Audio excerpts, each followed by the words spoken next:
안녕하세요. 펀드메딕입니다. 피델리티사의 대표 펀드죠. 글로벌 테크놀로지 펀드의 지난 2월 성과 분석을 해보도록 하겠습니다. 제가 지난 5개월쯤 전에 이런 영상을 찍은 적이 있어요. 많은 분들이 좀 봐주셨는데 성과 부진한 이유를 얘기하면서 그냥 나스닥 100 ETF 하는 게 낫지 않을까라는 말씀도 드리긴 했어요. 이제 그 뒤로 보면 자금도 큰 폭으로 좀 감소한 상황입니다. 특이하게도 지난 영상 찍은 이후로 특히나 더 큰 폭으로 감소하는 걸 볼 수 있고요.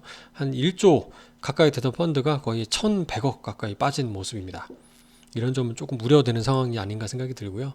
이 펀드의 이제 주요 특징 중에 하나는 기술 추세나 혁신, 신기술에 대한 이해, 그래서 산업의 장기적인 대표 기업 발굴의 핵심을 가지고 있다라고 하고, 이 매니저가 상당히 운영을 잘 해주셨죠. 특히 이제 그 부분에서 성장과 사이클, 특수 상황이라고 하는데, 이제 그럼에도 불구하고 안타까운 성과를 보이는 이유는 이제 명확합니다.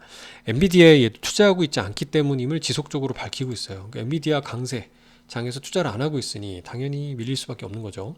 뭐 환해지 여부를 감안하더라도 최근 1년 성과 기준으로 보면 성과 차이가 거의 한 15%, 한 17%포인트 이상 차이가 날 정도로 그냥 나스닥 100 ETF 성과가 훨씬 나은 것을 볼 수 있습니다.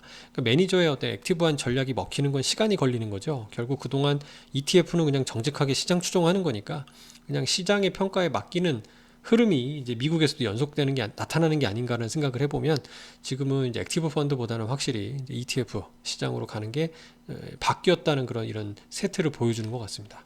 이제 본격적인 성과 부분에서 보면 주요 부분의 특징적인 부분은 반도체 장비 제조사인 어플라이드 머티리얼스라는 회사를 이제 더 이상 매력적으로 보이지 않은 차익을 실현했다고 하는데, 얘가 사실 필라델피아 반도체 지수의 상위 탑 10에 해당되는 종목이기도 해요.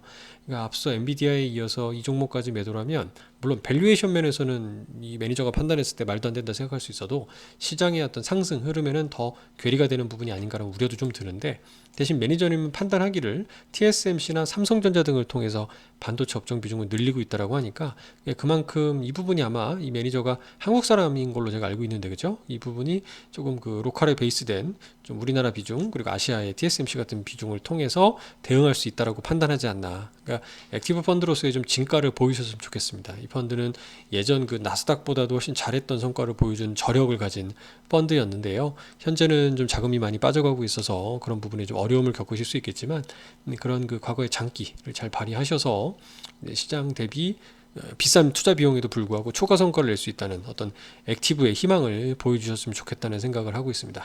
좋은 성과를 부탁드립니다. 감사합니다.